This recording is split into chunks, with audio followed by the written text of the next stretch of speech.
Muy buena tarde, amables televidentes del canal 2 de Global TV, el canal de nuestra gente.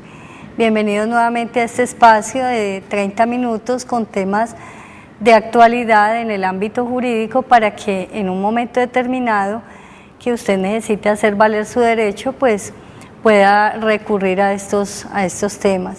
Les recordamos que este programa puede ser visto también a través del canal 116 de En Cali, y también es retransmitido por el canal 2, el canal de nuestra gente, los lunes y viernes en el horario de la 1 a la 1:30 de la tarde. También les recordamos que nos pueden escribir al correo susderechos@yahoo.es con alguna inquietud, un tema o reservar sus citas a través de los números telefónicos y celulares que continuamente están apareciendo en pantalla. También este programa lo pueden ver en vivo y en directo a través de la página de nuestro canal www.canal2.com. De igual manera también a través del Twitter en @susderechos1 con el número 1, también pues nos pueden dejar algún mensaje, un trino, o también seguir bien los programas que se van montando también allí, lo mismo que en YouTube. Como ha sido habitual desde que el señor Gustavo Patiño Vázquez, un amigo cercano, desapareció de su casa hace año y medio, pues queremos volverlo a presentar en pantalla para aquellas personas que de pronto apenas van a ver el programa y de pronto pues tienen noticias de él o lo han visto. Entonces les recordamos que desapareció el 21 de marzo del año 2012 y que si saben de él pueden comunicarlo al número celular 314-654-7696. Bueno, amables televidentes, bienvenidos nuevamente a este espacio. Doctor Mauricio, muy buena tarde y bienvenido a este espacio de sus derechos. Gracias, doctora Aidaluz, a usted y a todos los televidentes que, como usted lo ha reiterado en esta señal en vivo por el canal 2, el canal de nuestra gente, y a aquellos cibernautas que nos siguen a través de la dirección electrónica www.canal2 con el número 2.co. Como es costumbre en este programa, nosotros siempre al inicio de él hacemos un recuento de lo que hemos comentado y analizado en el conversatorio anterior. Para quienes llegan nuevos en este programa, hemos venido avanzando en el tema de Colpensiones S.A., que es la entidad encargada de administrar el régimen de prima media luego de decretarse la liquidación y extinción del Instituto de los Seguros Sociales.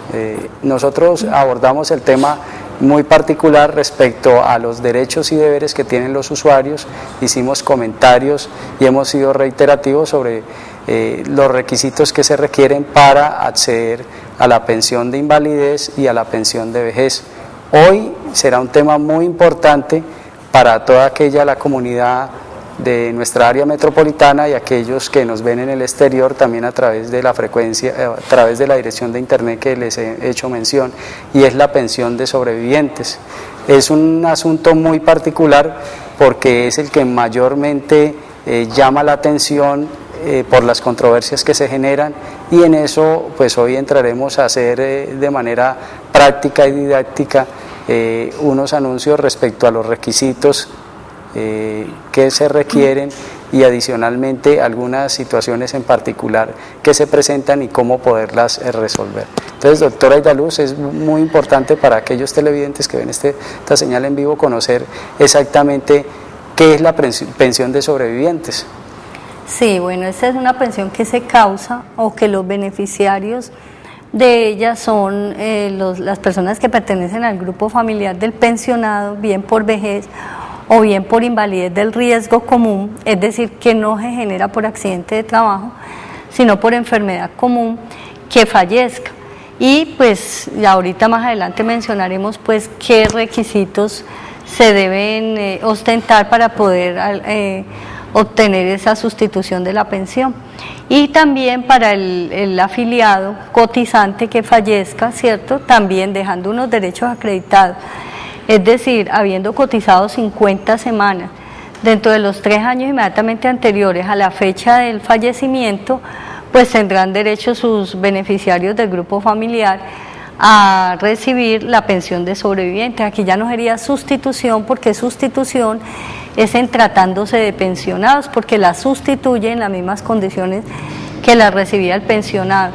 Y la del cotizante o afiliado se llama pensión de sobrevivientes, porque va a, digamos, si se puede llamar, a heredar una pensión, lo que le podría corresponder pues a una pensión a esta persona.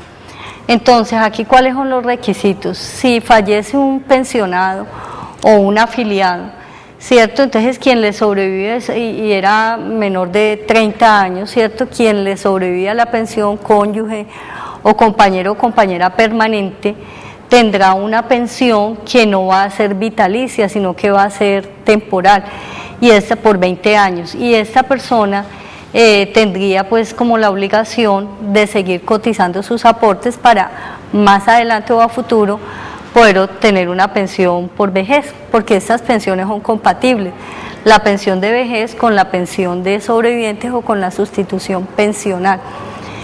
Pero que si la persona es mayor de 30 años, ¿cierto?, el cónyuge o compañera o compañero permanente, entonces ya esta pensión será vitalicia.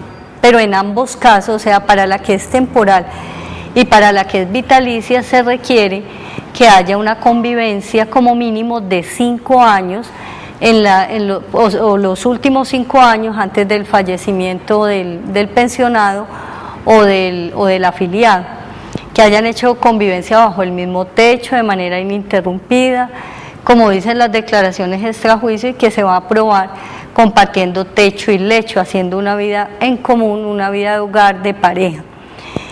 Y si hay hijos, pues ya vienen unos requisitos adicionales.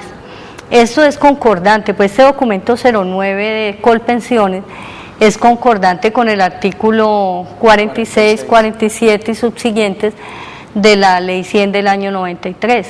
Entonces, si vamos a mencionar quiénes son los beneficiarios, pues decimos que si hay un grupo primario que lo conforman pues la esposa o esposo, o cónyuge o compañero o compañera permanente, pues será ese en esas condiciones que acabo de mencionar.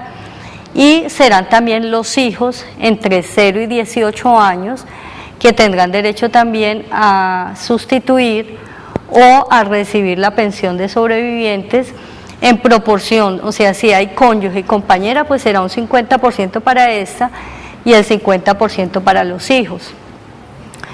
Que si tengo un hijo o el hijo que sobrevive tiene un rango de edad entre los 18 y los 25 años, pues tendrá que acreditar pues además con el registro de nacimiento que es el hijo, que se encuentra estudiando en una institución debidamente aprobada por el Ministerio de Educación. Aquí tiene que cumplir pues como con una intensidad horaria que no puede ser inferior a las 20 horas semanales, pero este documento trae algo adicional o dentro de la reforma, es que se debe acreditar la dependencia económica, que eso antes no lo mencionaba el artículo 46, sino simplemente que se encuentre estudiando en una entidad debidamente acreditada y pare de contar, ¿cierto? Ahora es que se acredite la dependencia económica. Entonces quiere decir que este estudiante, este joven, que tenga entre los 18 y los 25 años, pues tendrá que estar dedicado de lleno a estudiar, y no puede tener como un trabajo pues que le genere unos ingresos adicionales, exacto, ni siquiera temporal, porque eso ya representaría unos ingresos que desvirtuarían la dependencia económica, porque pues aquí en Colombia basta con recibir así sea lo mínimo o hasta menos de un salario mínimo y ya se entiende que la persona no depende económicamente de la otra. Entonces ese es el requisito, y esta pensión para los jóvenes entre los 18 y los 25 años pues será temporal, ¿cierto?, hasta que cesen los estudios o hasta los 25 años. ¿Por qué así? Porque hay estudiantes que de pronto se pueden graduar antes de los 25 años, o hay otros que pasan los 25 años y no han terminado. En todo caso, así no haya terminado sus estudios superiores, la norma muy clara dice será hasta los 25 años.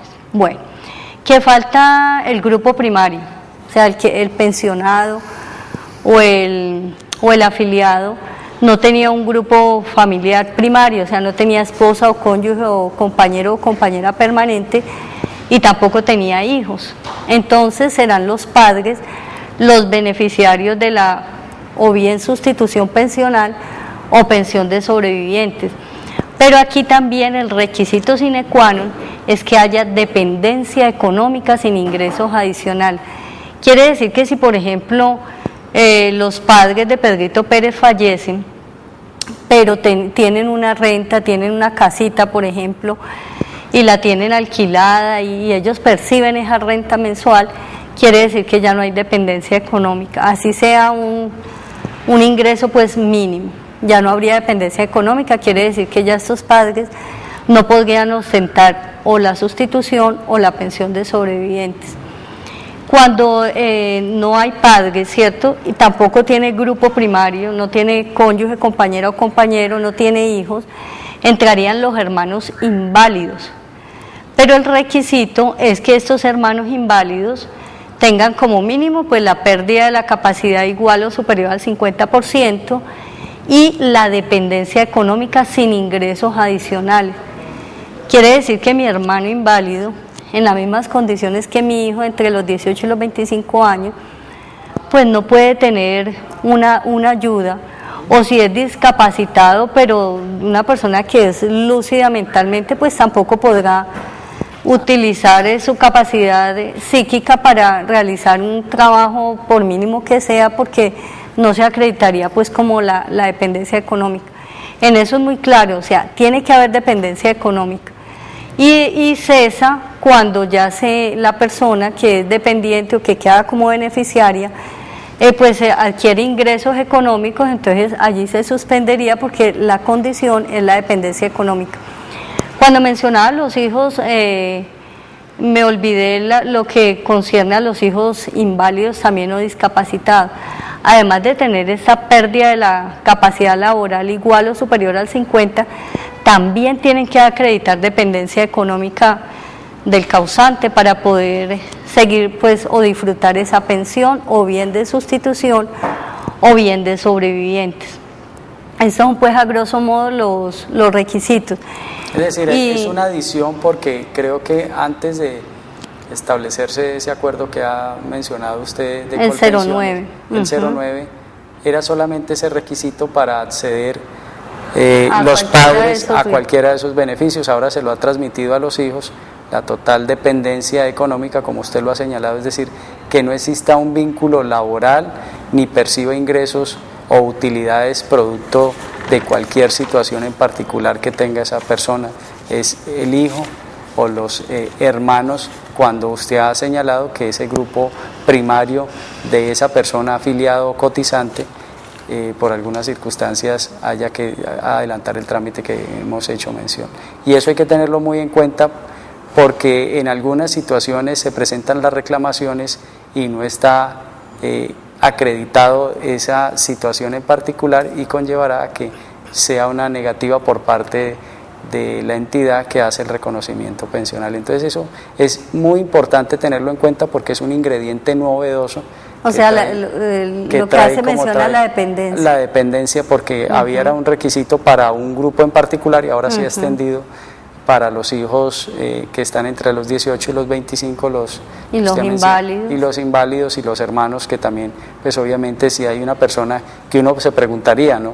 Si hay una persona que cuenta con una discapacidad sensorial, psíquica o una enfermedad física que le impida pues desarrollarse, pues obviamente tiene que depender particularmente de esa persona. Entonces, pues hay algunas cosas que son exigencias que revisten al sistema como tal para evitar que cualquier persona pueda acceder y beneficiarse fácilmente de ese sistema como tal. Sí, y hay otra situación y que esta sí que es frecuente y es cuando se presenta convivencia simultánea. Entonces, como sabemos, es requisito pues como mínimo los 5 años de convivencia, los últimos 5 con el pensionado o con el cotizante afiliado. Entonces, cuando se presenta esta simultaneidad en la convivencia, es decir, que el pensionado o el afiliado convivía con su cónyuge, pero a su vez tenía otra persona, sí, digamos una compañera, y entonces hacía vida marital con ambas. Se presentan estas personas a reclamar como pretendidas beneficiarias, cada una alegando pues su derecho. Aquí la norma ha sido clara, o ha precisado más bien, que cuando se presenta esta simultaneidad, quien adquiere el derecho a sustituir esa pensión si era pensionado el causante o a recibir la pensión de sobreviviente si era afiliado cotizante el fallecido o el causante, será la esposa, o sea, la que tiene el vínculo matrimonial más no la compañera. Es decir, el vínculo contractual. El vínculo contractual, el vínculo matrimonial. Entonces uno aquí también diría, bueno, independiente de lo que reviste el matrimonio como tal, ¿cierto? Pero si resulta que esta persona convivió con esta otra persona con la que no tiene el vínculo porque él no deshizo el anterior, y esa es la que lo acompañó en la enfermedad, lo acompañó hasta el último momento, convivió con él, entonces ¿qué pasaría allí? Entonces la ley ha dicho que si persiste el vínculo conyugal, ¿cierto?, el vínculo matrimonial, seguirá siendo la esposa si la convivencia es simultánea.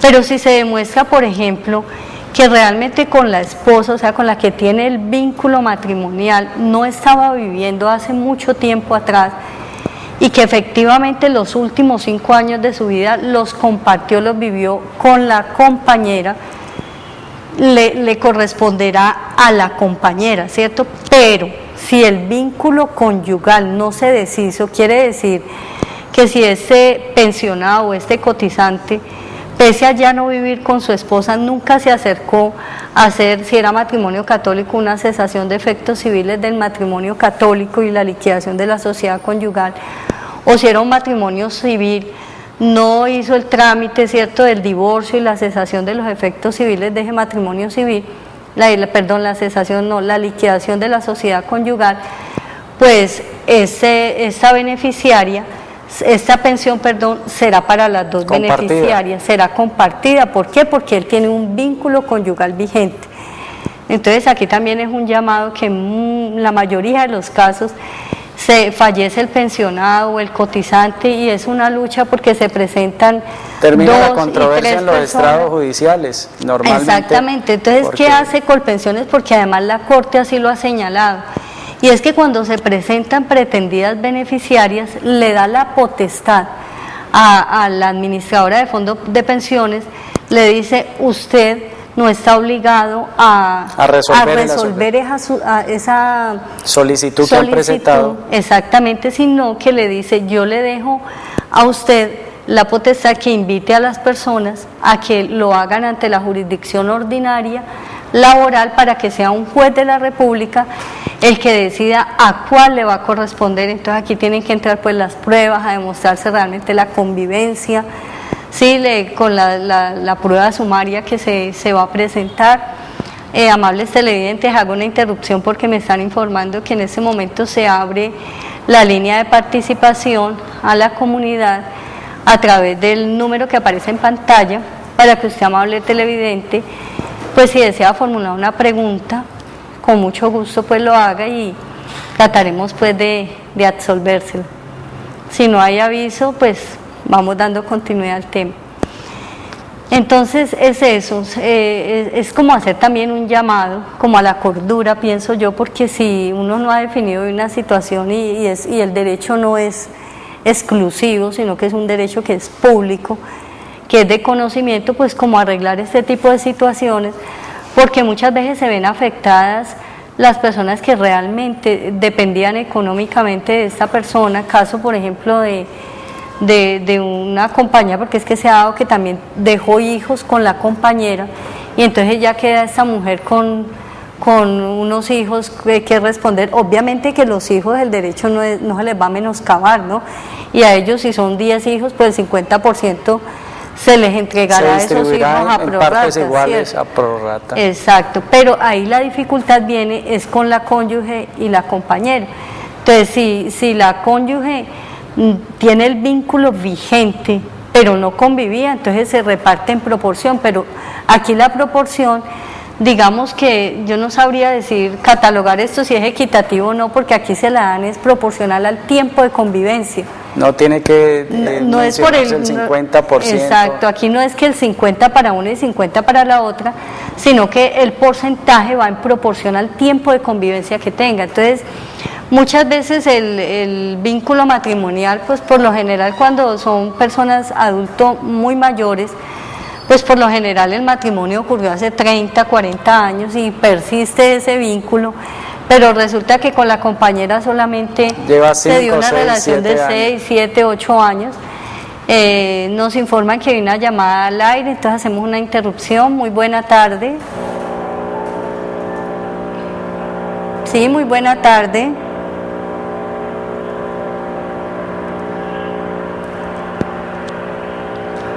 Aló, buena tarde. Sí. Aló, buenas tardes. Sí, muy buena tarde.